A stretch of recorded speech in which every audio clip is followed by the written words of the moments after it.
Good afternoon all, welcome. For those I haven't met before, my name is Pete Chambers. I'm the Sales Director for APJ for our consumer business based out of Singapore. Some of you I've met before. For those I haven't, thank you, good to see you. Thanks for joining us. Hopefully we've got some very exciting things. Well, I know we've got some very exciting things to share with you today. And you know, this year's been pretty exciting so far. Who's been pretty happy with being a tech journalist the last 12 months, eh? Awesome. Lots of new things to write about. Competition is good, right? Competition is good for all of us. Competition is good for giving you guys lots to write about. And it's also good for the customer, because the customer's getting a whole lot of new tech at a great price point. So everyone's a winner. And you know, I'm sure you guys are very familiar with our heritage, but I think it's safe to say that historically, AMD has been most successful when we're innovating, when we're leading the market, when we're bringing new things to market and really driving that competition. And so, you know, we came up with 64-bit computing, first dual core, first to 1 gigahertz. And so we've got that real history of innovation, and when we're doing that, we're winning and we're driving the market, and that's a positive thing for all of us, right? And this year's been fabulous from a coverage perspective, and again, these are some examples I think from US magazines, so not to offend anyone here, but you know, you guys have really been our voice, and we absolutely appreciate that. You know, we don't have the budget that our competition does, and so we're very reliant on you guys putting the word out there for us, and we absolutely appreciate the work that you do. We love the support, and hopefully we're going to continue to deliver, and not hopefully, we will continue to deliver lots of great things to write about, and again, we'll share some of that today. From a coverage standpoint, this has probably been our most successful launch in well over 5 years. And there's some cool things there where we're out searching Intel, and people are actually actively going out looking for AMD product. I'm having retailers tell me that customers are coming in asking for it, and that's not something we've seen in some time. So that voice, that awareness is really building for AMD, and we're looking to continue to drive that as we go into next year. Again, no surprises on the trends that are driving the marketplace. This is some GfK data. So convertibles clearly are on the rise, especially in the Australian market. Ultra thin and portable is growing exponentially, and then gaming is being driven by esports, and just the whole ecosystem is growing there as well. So these are the three main, I suppose, verticals that are driving the marketplace in the Australian market. And at the moment, we largely miss all of those. So if you look at our current business, in our notebook business, we're pretty much 22mm and above on 14 and 15-inch clamshell. That's it, that's the range. And so what's so exciting about Ryzen as we move forward into the end of this year and into next year is all those platforms, these convergent platforms, these new trends in the market that we aren't in today. You're going to see AMD move into those places, and our Ryzen Mobile product absolutely enables us to be extremely competitive in this space. So with that, I'll hand over to Joe. Joe, many of you have known Joe. Joe is a senior VP in our business. He's a CTO, so he advises our CEO, Lisa Su, on technology and such. He's got many patents to his name from a technical standpoint, so if you've got technical questions, he's your man, not me, technical questions. But we're very excited to have and very pleased to have Joe here with us, all the way from the US. It's his first trip to Australia, so we've got him down under. We had him out last night on the harbour, underneath the harbour bridge at the Opera Bar having a drink. So we've indoctrinated him into the Australian way of life. But again, Joe, thank you so much, and hand over to you. Cool. Cheers. Thank you. Thank you. It's always an honor to chat with folks like yourselves. I mean, you know, as an engineer, you know, I can talk to 1, 2, 3, 4, you know, maybe 10 people, but you know what you guys really, you know, you do for me and do for my colleagues is you provide us a voice to millions, you know, and more importantly, you take their voices and you bring them back in, and you know, through your articles, we read what's good and what's bad, and I focus on the bad. I mean, there's just no two ways about it. The way you make a better product is you look at things people don't like, and then you focus on rebuilding them. And as a corporate fellow at AMD, we have 5 of us, and we're really we really represent all the engineers, and that's, you know, a super big honor, because we have 6,500 engineers that just work their hearts out building these products, and it's a 24/7 job. I mean, we have engineers all around the world. You know, for this Ryzen Mobile product, literally the sun never set on someone working on it. You know, they put their heart into it, but what I'm really looking for is, you know, does it put a smile on your guys' face? Does it put a smile on your audience? And if it does that, then, you know, that'll hit me where it really counts. So with that, let's dive in. You know, I'm going to talk to you today about the world's fastest ultra-thin notebook processor. And coming out of AMD's mouth, you guys are probably going, wow, you got this little competitor called Intel. They're kind of got a presence in the market, and there's no doubt that they have a formidable set of engineers, great set of engineers, and they've been producing the fastest processors on the planet. But what I'm going to show you today, it's a new age.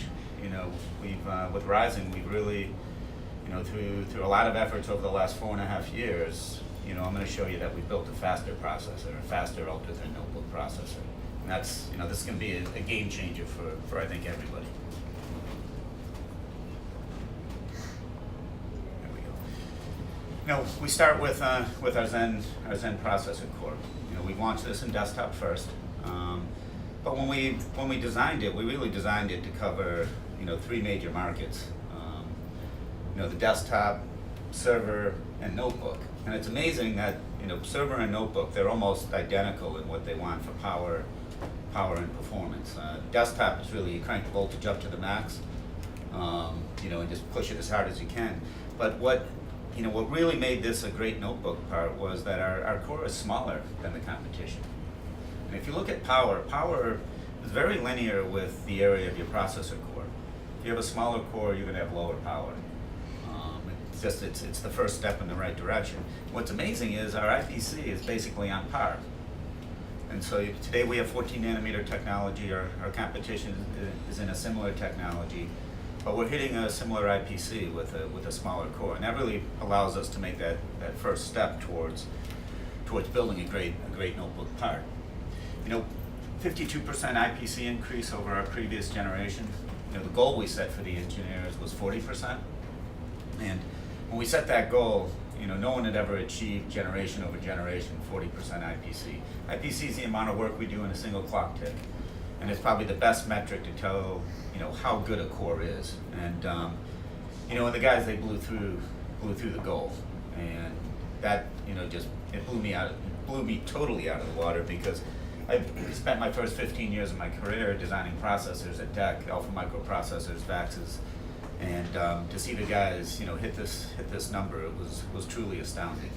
But we've talked a lot about the core already, over the course of the year, so I won't dive in too much more than that. But yeah, it's we're now head to head. We're fighting fist to fist with the best processor folks on the planet, the folks from Intel. Radeon Vega, AMD, we definitely took a step back out of the high end of graphics for a good year and a half. And with Vega, we've come back into the fight with NVIDIA. And Vega, brings a lot of technology, architectural technology into the market. Our high bandwidth cache is one of them, where we expose all of memory and all of storage in a system, as basically the size of the frame buffer. So you're no longer limited, to 4 gigabytes, 8 gigabytes, maybe 16 to 32 if you're talking workstation. Now it's terabytes. All right, we're literally able to expose huge amounts of memory. And for high resolution rendering, real time rendering, this is a game changer. We had the folks from Red, at SIGGRAPH, the people that make the super high end cameras, and their CEO. Real neat guy. He's a surfer, and he swears every other word. And he basically said, AMD, bleep bleep bleep, cares. We really do. And that was just a huge compliment to the folks that put Vega together. And what's cool is we're actually taking Vega and the Zen cores, and we're putting them into our APU. This is the first time we've taken our most cutting edge graphics. We've always used our best CPU in the APU, but it's the first time, just months after we launched our high end graphics, we're actually launching the same thing in an APU into mobile. And a little bit of risk there, no doubt. Putting it together in APU is actually quite complicated. It's the most complicated designs we do. And there's a little bit of risk when you're taking stuff that is barely proven and putting it directly into a very complex design. But that's one of the things that, our CEO, Lisa Su, has really pushed us.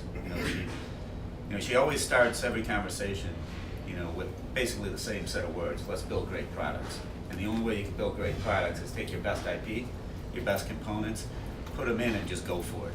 And that's what you're seeing here. And this thing came up quick. It was really amazing. We were able to put this into a form factor correct notebook in the lab, just in weeks after we got the silicon back. And so, I mean, it was a real testament to the engineers and the validation and everything to take this type of IP and actually get it humming right away. So vision is key. We always like to set very tough goals for the engineers, but we want them to have one vision so that, anytime they're working, they can always fall back on what's the right, if I gotta go left or right, which way should I go?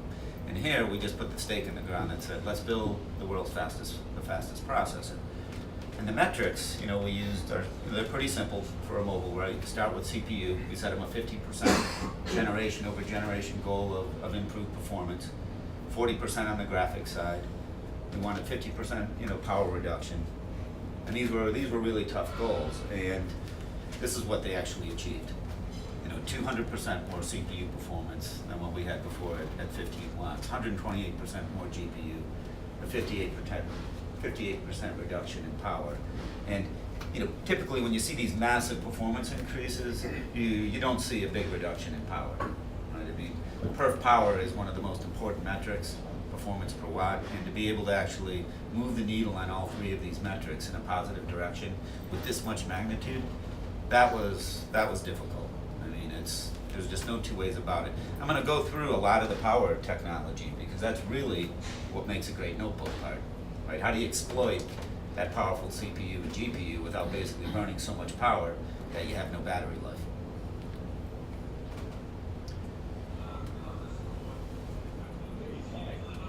There we go.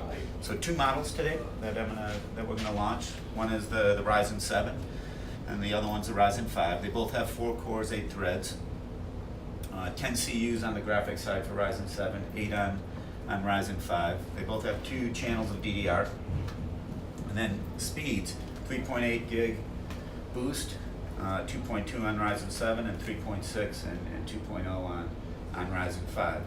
I mean, we're really pushing frequencies hard. I mean, that's the real thing, and it's really, we've changed a lot on how we can stay in boost residency. We've changed our algorithms that we shifted from desktop into notebook, and that's really what I think makes this part so cool. At AMD we've really focused on keeping our R&D budget to the max, and we put a lot of pressure on these guys. There's no doubt about it. But our CEO is like, we can't build a great product. You got nothing to market, you got nothing to sell. And so, massive increase and just focus on R&D. Innovation, as I said, we're taking our best, and so we're gonna just keep innovating like mad. I mean, it's one cool thing about AMD is we're a little smaller. The number of levels between our CEO and the engineer is actually pretty low compared to our competition. So the vision that she has just passes to the people, and we can take those innovations. And when you're in second place, you take chances. I mean, when you're in first place, you actually slow down. Your goal is to, basically just be more conservative because you're there. But for us, we're going to cut the corner. We're going to, like Verstappen did at the race, over the weekend. He might have got caught for cutting a little too much, but we're going to push every single time, and we just push really, really hard. And with competition, the PC is going to become great again. I mean, we saw what happened to the PC market. It was growing, and then it just went down. And it went down because there was no innovation.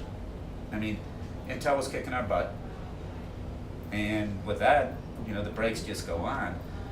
Now with us coming out with some great processors, now with us coming out with some great APUs, this is going to cause a fist fight. And the fist fight's going to bring excitement, but most importantly, it's going to change that vector.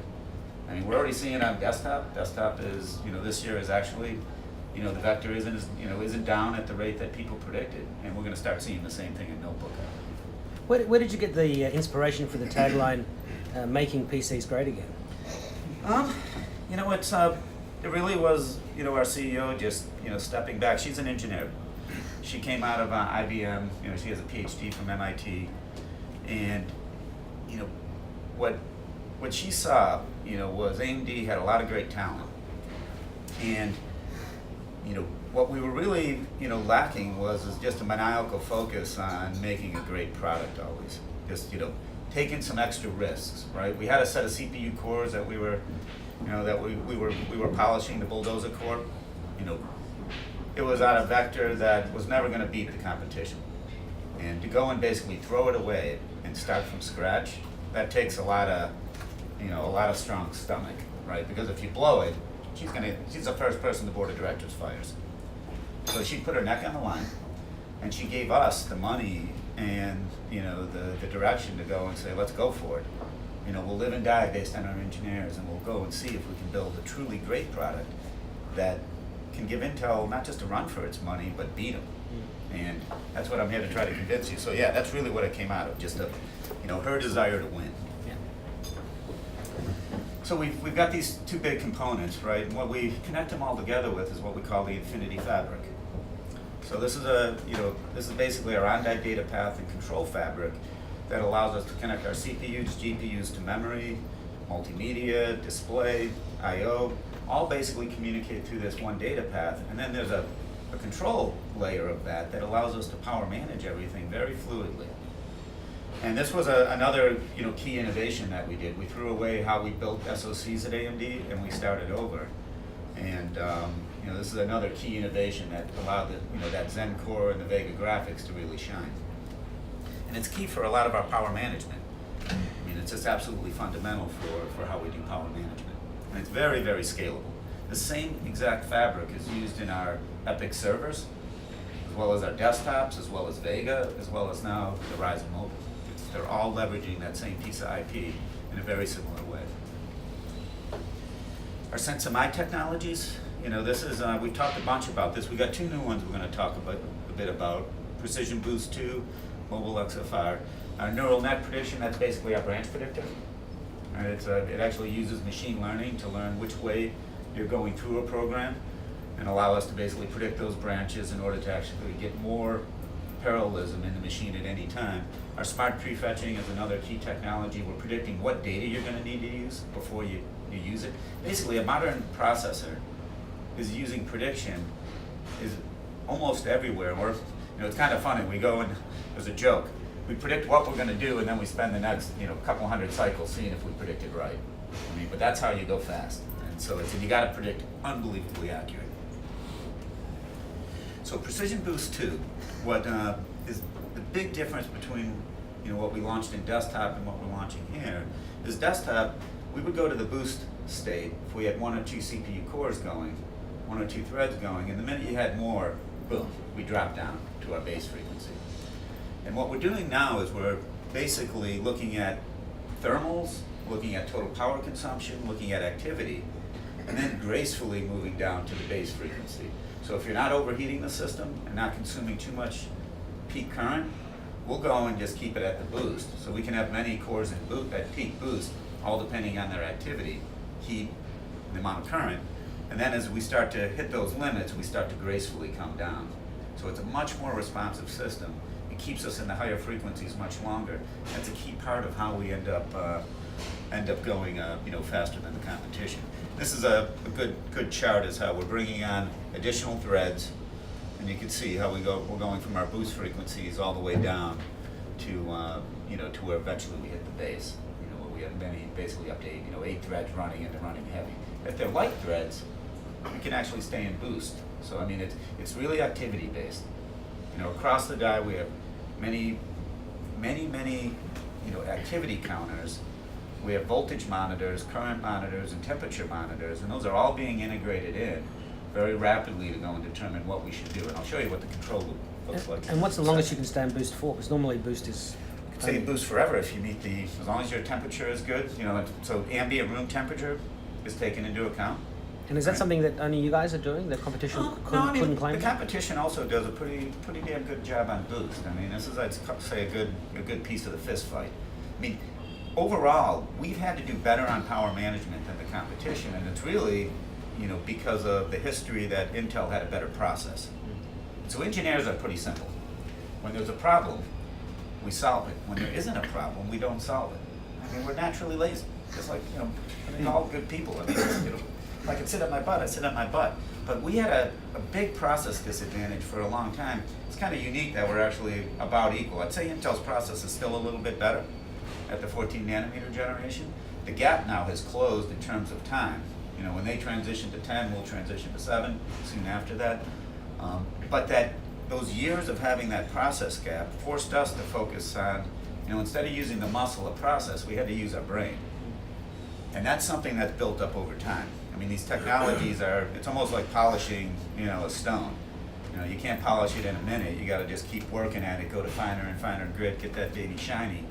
That's basically what happens with power management. It's a lot of feedback learning, because these algorithms they're very complicated. We have 20,000 lines of code running in a separate processor to go do this power management. And it's really easy to actually go and screw up and cause yourself to go way slower, or allow yourself to burn way more power. And so a lot of lab measurements and feedback. This is years in the making. I was also asking because you often hear fans in notebooks spinning up as the processor struggles, but also in mobile phones. They have these boost speeds, but often you see the charts on Anantech or wherever, and they drop pretty quickly because they can't sustain it. So it's pretty wild. It's a different form factor, though. You've got much more it's space. It's a different form factor, but if you actually look at the raw power management technology, it's not as complex as what we do, because they basically have a slow core. So even when you put the throttle down to the max, they can't burn that much power. With having a core like we have, a single core can burn 20 watts, and that would blow through the battery. We got 4 of these with 8 threads running, so we're really bringing things up and down at a very, very rapid rate. It's a very, it's a much more responsive system, because we have things that can just burn through the battery like that. And these guys, they have the apps. Apps can have much more control than what Windows has. Windows fires out processes like left and right. Its memory manager is gobbling memory like crazy. The phone is actually a much more, controlled environment, and there's just a lot less issues that they have to deal with. There's no doubt they've done a great job though. And, but you can see, even phones, the innovation now is make it bigger. Right? That's not a big innovation. So, I think we're going to go and, really take back a lot of, what people want, in terms of devices, by building some really killer PCs, and making them great for gaming, making them great for productivity, all the cool things that, that we can do. So mobile XFR. So on the desktop, this is automatic overclocking. What we're doing here is we're working with the OEMs to come up with better set of characteristics for their IDs. So better cooling and increased current capabilities, so that we could stay in these boost states significantly longer. So this goes hand in hand with the previous technology. So a little bit different. We're not overclocking here. We're just working with the OEMs to get a better ID, and then we let the consumer know it's a better ID that has more boost capability by basically with this branding. So you'll see some notebooks have it, some don't. It takes a little bit more money to go put this in, because you got to put a better cooling unit and a better set of regulators in. This is just showing the gain using Cinebench, and this is a 5-minute loop. So this is saturated, and you can see we're getting a nice boost, relative, with it disabled. Now, one of the big differences between our previous APU and this APU is we're sharing a single regulator, external regulator, with our CPU cores and GPU cores. On die, each of the CPU cores and the GPU, we have a low dropout regulator. So it's one external regulator feeding on die regulators. And what makes this really, really important is the efficiency of a regulator, of that external regulator. If I design it for this much capability, but now I'm running in a low power, and I'm only using this much, well, the efficiency drops from like 90 to 70. So it's actually, providing what it needs to do, but it's doing it at a really low efficiency point. By using just one external regulator, by sharing it, we're always keeping it, at a higher consumption point. And we can also put a smaller regulator in, because we're not having to put multiple regulators all set to go to whatever the peak is. Now we can basically share that one, so it's always closer to peak, but it also can be smaller because it's being shared. Smaller also takes less physical area, so we're getting an efficiency increase, less board area, and lower cost because we have to put less stuff in. And if we compare what we've done to the competition, right? We're basically with Bristol Ridge, our previous design in the competition. It's the same style. We used one regulator for graphics, one regulator for CPUs.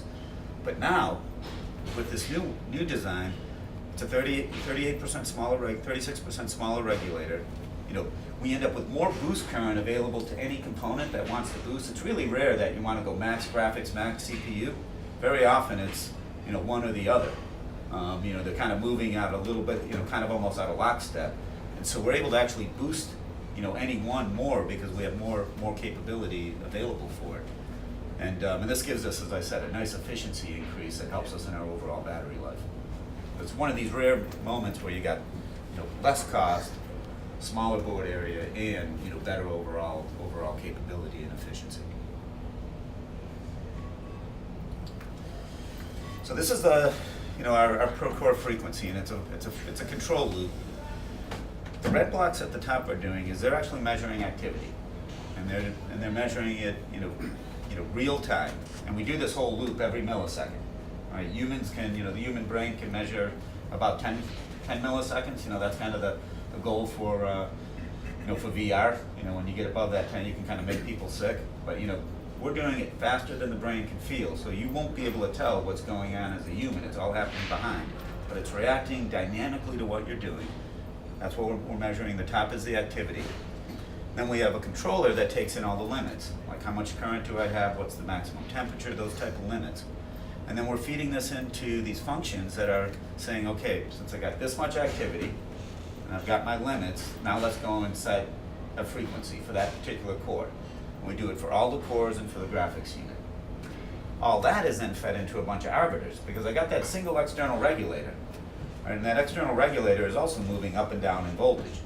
So if I want to go to a frequency that thing doesn't happen to be at, I got to wait till it bumps up. And so the arbiter looks at what's the external voltage regulator, basically what everybody else wants, what it wants, and then we go and we pass that to the actual CPU or GPU and set its frequency. And we just go around this loop very rapidly, every millisecond. And if we take a look at a program like 3D Mark Firestrike, right? There's multiple phases to this program, very common in most programs, right? We have a graphics phase where we're really pushing hard on the GPU. So you can see that purple line is the frequency of the GPU. It's being pegged. And then the CPUs, you've got like one CPU doing all the majority of the draw calls, right? And then you've got some other background processes that are always running, and so those other CPUs are running a bit lower. And when we move over to the physics part, physics is a very highly parallelizable application, right? As many cores as I have, I can just pump them right up. And so you start seeing, where all the cores start rising, and the graphics frequency, because during physics we're not processing graphics at that point, that frequency can start coming down. And basically you'll see this kind of yin and yang happening as you run 3D Mark. And this is all being managed, as I said, through this loop that's happening every millisecond to keep everything at the optimal frequency. And the optimal frequency based on activity, so you're trying to keep everything just filled perfectly, relative to memory, I/O, everything. And that way you're running at your most efficient point. Right? That's the key, is to provide just enough horsepower such that you're running, you're getting all the work done as quick as you can. So you're not sitting there running at a high frequency waiting for memory or I/O. You're just always moving around, very, very dynamically. Now another key piece of good power management is gating things off, right?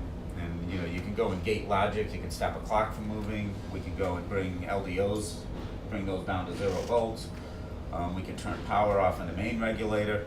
Let's talk a little bit about the CPU. So we have this state called the C6 state. And what we do in C6 is we take the state of the CPU and we write it out to DRAM. And then we take the LDO and we bring it all the way off. And we can move in and out of that every 100 microseconds. So very, very rapidly in and out of that. And you'll actually see the CPU be going in and out of this sleep state rapidly based on what the dynamics of the program are doing. If we have 4 CPU cores that share an L3, right? So they each have their own unique level 2 cache, but we have one L3 cache being shared by them all. And when they all go into C6, now we can go and drop the voltage, not to 0 of the L3, because we don't want to flush the L3 out. It takes forever to get that data in there. But what we can do is drop the voltage to what we call a retention state. Retention state allows the bits to stay in the SRAM, that feedback loop at the bit cell of inverters feeding back to each other. They'll stay stable. But if you tried to read or write it, it wouldn't be stable. So you can only retain. But since all the CPUs are down to 0, I don't need to go to the L3. I can put it in that lower state. We can do that every 1.5 milliseconds. So the faster you can do these events, the better. And then if the GPU and CPU are both off, we can power that external regulator down. bring it way down. That's the lowest power state, and that can happen. It takes a lot longer to do that because we have to, stabilize the regulator, get all the clocks stable. So that takes a significantly more time. On the graphics side, we have something similar, but graphics has a lot of state. A CPU, you have registers, program counter. There's some other state we hold to allow us to go in and out really quick. But on the GPU side, there's just a ton of state. To go write it out to DRAM would take way too long. So what we do is we use very aggressive power gating. We can get about 95% of the GPU gated off, right? And so then it's just basically leaking. It's not burning any active current, dynamic current. It's all just leakage, DC current. We can then also take it to a lower state where we're again taking advantage of retention voltages. And then if it's really idle and the CPU's idle, we can take that common voltage regulator and just snap it off. And so these things are all happening dynamically, independently, and there's that, that infinity fabric, that control part of that infinity fabric is allowing us to basically pull all these strings really rapid from a central, basically another microprocessor. Now we also take a look at user scenarios, right? Because watching movies, like right now, this is a static, what we call static screen. I'm doing a presentation, only when I push the button does the thing actually really get busy, and then it just goes into a static screen mode, a very low power mode. Well, what we've done with the Infinity Fabric is we've broken it up into regions, so that we can get good usage scenarios around movie playback, idle time, things like that. And this is an example where we have basically two regions. One region has the CPUs, the GPU, I/O. The other region basically has all the multimedia, display, and memory. And so when I'm watching a movie, I need my decoder for my video, like H.265, H.264. I have an audio decoder built into my multimedia unit, so I don't need to go to the CPU to do audio.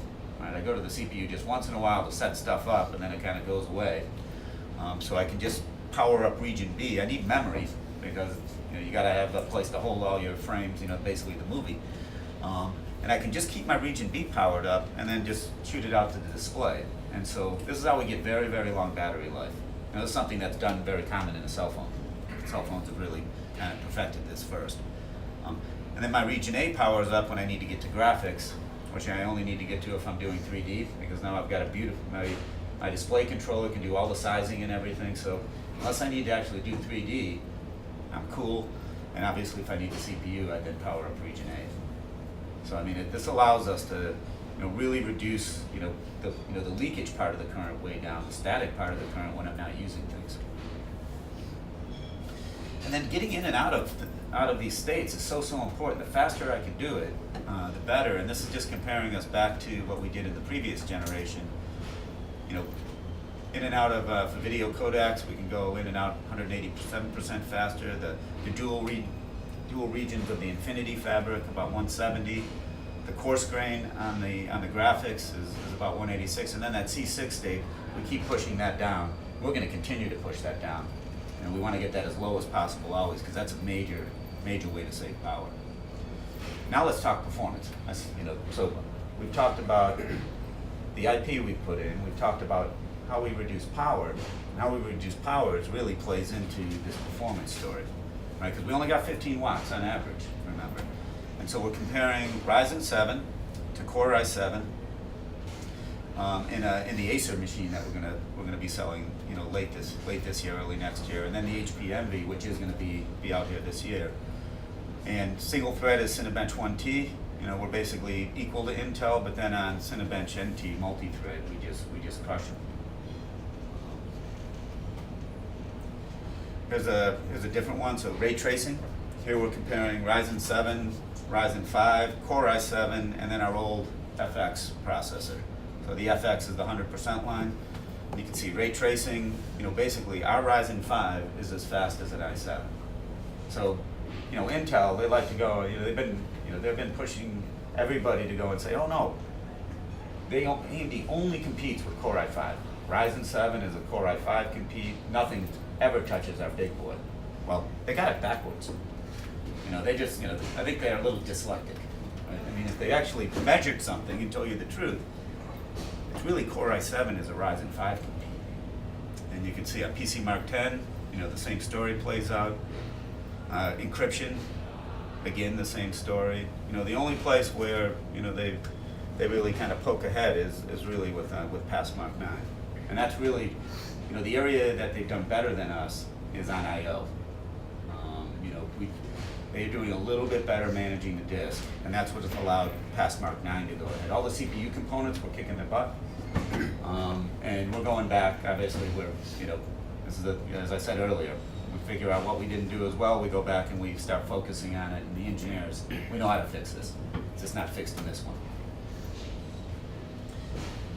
Here's, I think, something that you should. This one caught me off guard. I never expected this comparison ever to play out this way. What we're comparing is a Ryzen 7 to a Core i5 desktop. So this is a 15-watt part versus a 91-watt part from Intel, and we're kicking its butt. I mean, this should not be possible, but it's only possible because of power management. It's just the way Cinebench runs that we're able to, basically bring things up and down so rapidly that a desktop part can get beaten by a 15-watt mobile part. I mean, there's, the power of these new mobile computers now is really allowing you to do almost anything that you could do in a desktop. Obviously, high-end gaming, that's the way the desktop, right? Because you need a 300-watt graphics card, and a 300-watt graphics card, isn't going to fit into this little itty-bitty, design, right? That's big, huge heat sinks, etc. But from a CPU point of view, we can do some pretty cool stuff now. The snappiness of a machine, that actually makes the user feel that it's fast. And we put all these fast cores and the ability to move in and out of these states really quick allows us to launch Chrome faster. This is Ryzen 7, Ryzen 5 compared to our old FX. Firefox, Writer, GIMP, they all basically are much snappier. So these machines will feel, much faster than they, than you normally would feel. So a key part of a user metric. We like to, we've really moved to how do we make users feel better, and I'll talk about that a little bit more in a second. Here's 3D Mark time spy, Ryzen 7 versus Core i7 in these Acer and the Envy. And then our old FX, in the MB, even our old FX processor is faster than the i7. Obviously, our new thing with that huge, GPU performance I stated earlier, the Delta, we just crush it. Now, this was something that I think is really representative of what we wanted the user to feel. So, if you go back, about 5 years ago, I remember we were working the roadmap and we said, well, we want to go 30% faster. And when we designed this part, we said, something, 30% faster is meaningless. If a person can't feel it or do something different, don't do it. And so that's the design methodology we've now moved to. And this is really the first, the Ryzen family is really the first set of parts that really are doing this new design philosophy change. And it's part of that, how do you make a good product? That's really the key is. And we said, well, a good product means the end user notices something. So we sized the graphics not to hit a percentage. We sized the graphics to hit over 30 frames a second at high resolutions with real games that people play. And that allowed. That's why we have that 200%. Right, or that huge delta that we had. It wasn't because we just wanted to hit a percentage. It was because we wanted a person to be able to do something. And that's really going to be the philosophy you see from us going forward. We won't make it bigger if you can't feel it. We're just not going to go make it a little bit better. So on a PowerPoint chart, you go and say, "Ooh, look at that big percent." No, we want you to actually do something with it because we can go and make any part of the machine bigger. We want to go and make sure the part we make bigger actually has an impact on the end user. That's really, I think, the definition of a great product. Does the person feel it? If they don't feel it, don't do it. This isn't about PowerPoint. PowerPoint drives me crazy. Battery life, VP9 playback, 9.2 hours, H.264, 12.2. So we've got this nice jump in battery life. And I think what you're going to see with these products is we're basically matching Intel in battery life. I think there'll be some future products that come out next year where we've been able to take advantage of even some more of these enhancements by working close with the OEMs, that we should be able to exceed Intel across the board in battery life while providing more power, providing more performance. Right, so this is a game-changing part. These first few, I think it's going to be more of a fist fight in battery life, but I think as we go forward, you'll start to see us actually, punch through and knock it out of the park.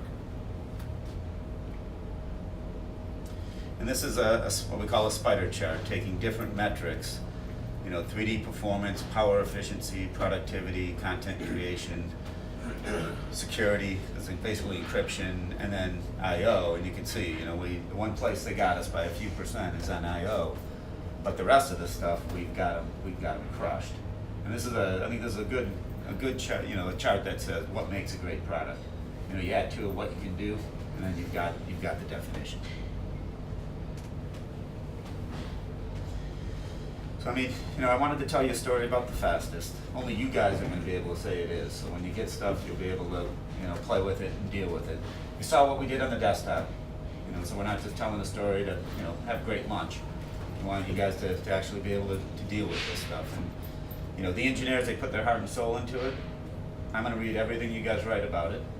I'm going to tell our engineers about it. What you write good, I'll tell them about. But what I really will focus on is anything you don't like, anything we can do better.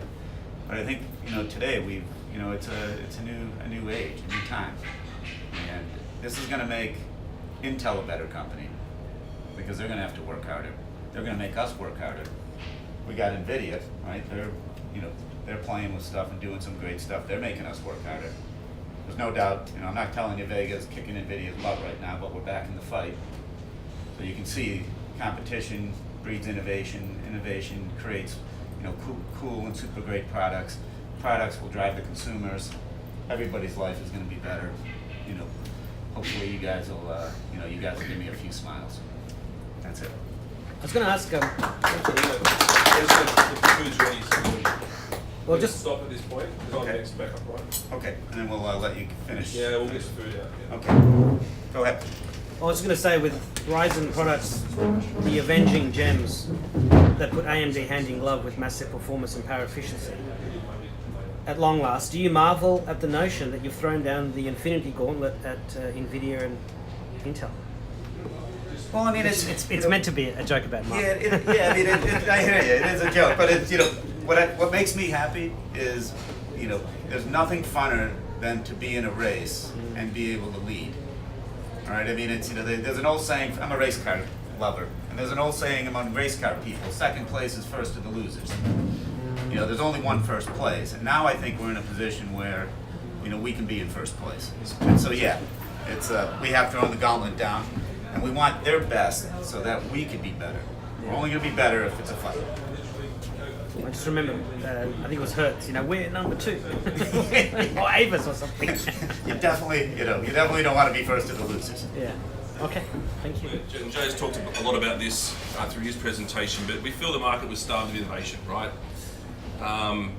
We weren't bringing that competition like we are now, and the other guys we feel a little bit asleep at the wheel. And so bringing Ryzen to market has really brought innovation back to the market. It's brought competition back, and I'm sure you all agree it's bringing back big leaps forward in technology that we haven't seen in the industry for quite some time.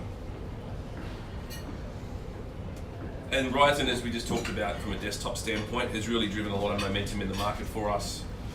It's been incredibly successful, and obviously we want to now segue from that into the mobile devices, which we're going to talk about a little bit about today. But one of the things I wanted to share about competition, well, look, maybe it's not competition. Maybe Intel woke up one morning and said, we love our customers, let's drop our price $700. I don't know, maybe they're just great people. We like to think that the competition is healthy for everyone, it's healthy for the customer, and as I said, I think at the start, competition allows customers, it gives the customers a reason to go and upgrade, right? If you've got great new tech at an affordable price, you're going to go and upgrade, and that's great for our partners, and that's great for our OEMs as well. So So from a roadmap standpoint, it's been a very busy year for us, as I'm sure you agree, and this will continue. You know, we want to continue to bring new technology to market, and it's been a prolific year for us, and we're going to continue that rate of innovation as we go into next year. Here's your Ryzen 3, is that the one? Yeah, it's a public slide. There you go. All right, so a couple of things. So first of all, this is a new product that will hit probably in November, December. This isn't actually a Ryzen Mobile part. I'll just preface this first, right? This is actually an RAG product that'll have a 65 watt Ryzen 7 desktop part in it. This will be the world's first 8-core, 16-thread notebook. Let that sink in for a moment. This is going to be extremely powerful product. Again, great for gaming, but also one of the markets we look at with this type of product is content creation. If you're doing content creation on the go and you want to render 4K, an 8-core 16-thread CPU paired with an RX 580 graphics card is going to give you a great experience when you're out and about and on the go. So great for gaming, but also great for those people that are professional photographers or videographers that want to create content out on the road. 17-inch screen, IPS panel, FreeSync enabled as well. So if you're a gamer, you're going to get a great tear-free gaming experience. Alright, so that'll be out, we believe that'll be on shelf around November, December timeframe.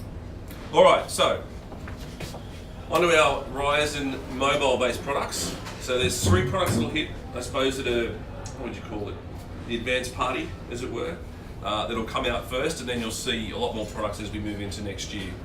So the first one I want to talk about is Lenovo. And again, if you think back to that first slide or the earlier slide in the deck, we talked about the trends in the market, and not clearly thin and light is a major trend, especially in the Australian market. So it's a space we haven't been in. So this is our first foray into that. It's a 13.3 inch form factor, 13.6 millimeter Z height. It'll feature the Ryzen 5 and Ryzen 7. And this is obviously, as I said here, a product from Lenovo, and up to a 4K screen as well. Right, the next one's an Asus Swift. More of a mainstream clamshell, but again, in an 18mm form factor. Again, if you look across the market today, we don't really have any 18mm form factor product. Again, in a Ryzen 5 and Ryzen 7, and this will be shipping in December. And then finally, the Envy X360, which I've actually got a mock-up. So this is a non-working sample if you want to pass that around. So this is a 15-inch form factor X360 product. Mental blank. So it's obviously touch enabled, Windows ink enabled. It'll have a FreeSync panel as well. So if you look back to the slides that Joe presented earlier, this is an APU-based product. If you look back to the slides Joe presented earlier, there's a whole lot of games we can actually deliver a 40 FPS or more performance, which is usually pretty good for on-the-go gaming. It's got a FreeSync monitor. It's going to give you great tear-free gaming on the go as well. And again, under a 20mm Z height. Yeah, I mean, that's one of the key things is that, when we built the APU, we took all of Vega into it. Right, so all of the architectural features like FreeSync, they're all supported in our APUs. And FreeSync actually has 2 cool pieces to it. One, it saves power. And the second one, it gives, obviously tear-free gaming. So I mean, it's a double bang for your buck when you look at a mobile design. So with that, that's all. Thank you very much. Thank you. We can continue with questions and Q&A, that sort of thing. So, all right. So thank you.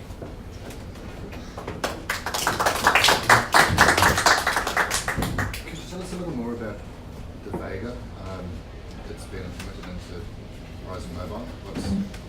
Yeah, I mean, it's it's obviously compared to the desktop? Yeah, so the desktop, is a 56 or 64 CU config. So, obviously a config that's aimed at, that, 240 plus watt range. For this, we've downsized it. Right? So we have a smaller config to meet the power envelope. All of the architectural features, I mean, it's off the same exact IP database. The only architectural feature that's really not being taken advantage of at this point is really the high bandwidth cache, and it's basically because in a shared memory subsystem, there's really nothing to cache. So Vega is designed to cache direct attached storage to the graphics unit itself, or main memory, right? That's how you get the bigger frame buffer. But in a mobile design, Windows basically, allocates a small amount of graphics memory and then dynamically allocates the rest. So there's kind of already a caching algorithm going on in Windows. But everything else is identical. I mean, all of the display features, all of the multimedia capability, all of the 3D features, everything that's in Vega, those exact same transistors are here. And that's what gives it the good gaming. So it's a unified driver, right? So what's really neat is that, you see us come out with driver releases all the time, and in those driver releases are game improvements, right? For performance, support. Well, they're identical architectures, so they just roll in automatically to our APUs. And that's something that Intel really can't match. I mean, they're far behind us on hardware graphics, but they're even farther behind on software. It's just, without having that gaming, gaming mentality, and gaming focus and need, right? I mean, we make money on gaming, therefore our APUs are great gaming devices. If all we had was APUs, it would be hard to justify that level of R&D, right? And that's what's synergistic between the different parts of the company. So, apart from the GL702, was it? Yes, correct. Are there any other dedicated, like Ryzen and Vega gaming machines coming? Or? Nothing we can talk about today. So we can't talk about product that's unreleased. Let's just say 18 is going to be an exciting year. Because I've been expecting them to come for quite a while. Yep. So you can't then say anything about the Atari box? We say anything about the Atari, but again, it's a... Because they announced What it was Atari an box? AMD. I know about the Atari box, it's awesome, but I don't know if we can comment. Yeah, I'm not. Yeah, I mean, I gotta say, I didn't get briefed on what I'm allowed to talk about in those type of areas. It's the same as Microsoft, Xbox and PlayStations, we can't. Yeah, I mean, the game I mean, I can say something about game consoles. That'd be good. So, I came into AMD through ATI. So I got to AMD, and I got to ATI through a company called Ardex. So we started a company out of Silicon Graphics to build a Nintendo GameCube. And we did that, and then our startup was bought by ATI, and that's the nucleus of all of the gaming designs that we've done. And what's really fun about those those partners is they have a very strict vision, and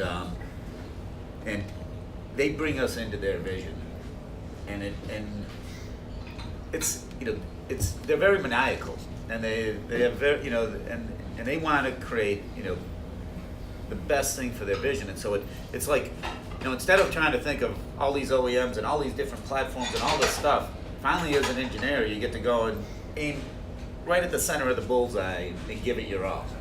And that's really what makes a lot of the game Because console you use design. really tight vision, you get to address that. Yep. Yeah. And when we help them move it around, we give them advice. Memory. I'm responsible for all the memory design and storage in AMD. So all the G series memories were created out of my group. I mean, I even wrote the G. I don't know if you remember GDDR3. I wrote that on a plane going over to Asia. Literally in a 17-hour window of time, I went from no spec to the full spec. It was kind of and so then we've done GDDR4. GDDR5 was our, I think, changed the whole industry, right? And a lot of these things were developed with game consoles very, very much in mind. And so, yeah, the PC and the game console, they have a lot in common. I mean, if you look at, where the latest APIs are, they came out of a piece of work we did at AMD called Mantle.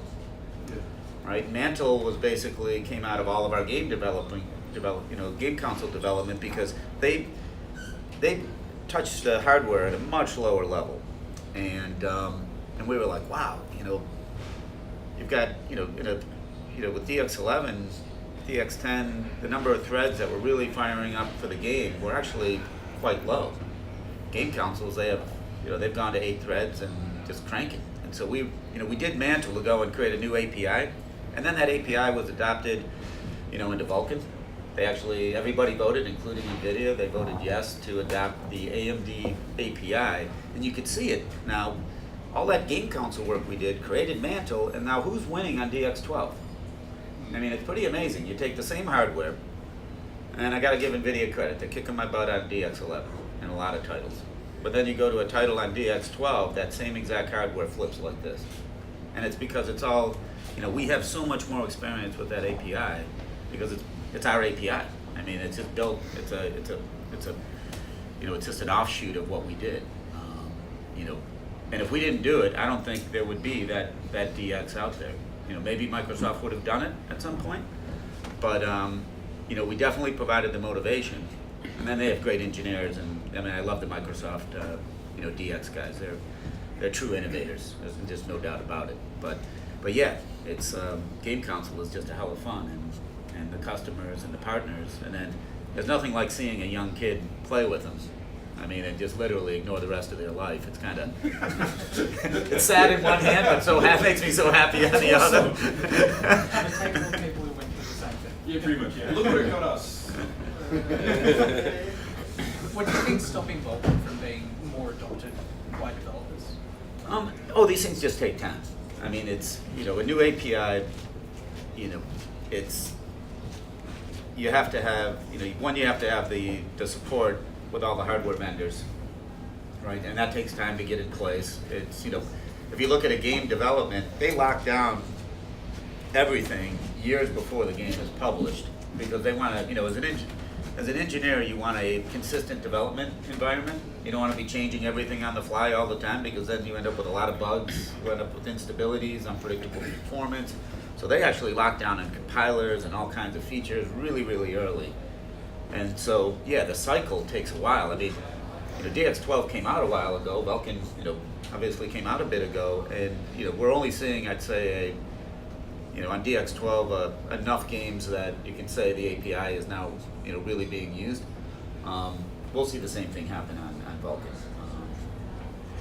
and you'll see and obviously the OpenGL guys they play some into the gaming world, but they play a lot into the professional world, right, the workstation world, and so that is again even a longer development cycles on both on the software side. Is it possible to stick the Ryzen Mobile 5 and 7 processors into a ultra-thin fanless design like the MacBook, or would you have to use something like the Ryzen 3 or some other processor you've got coming for something that thin and fanless? Yeah, I mean, it's the part we have right now, that exact piece of silicon, you could, it would, I don't think it would make a great fanless design. It's just the power envelope is just a little too low for the amount of leakage we have, so you'd have to be clocking everything very low. But I mean, are you working on something that would fit into those super ultra thin? Well, I will say that we intend to, we love PCs.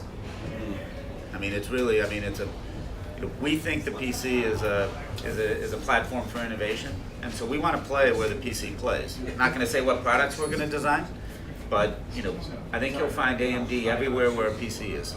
I mean, it's just that with the tablets that can detach, you have the ultra thin tablet screen, like your iPad style screen, and then you have the keyboard, and you want to have as much power in that when it's in the it's in the tablet mode. If you're going to go behind the glass without a fan, as I said, you're going to be looking at that 4.5 to 5 watts, peaking maybe at 8.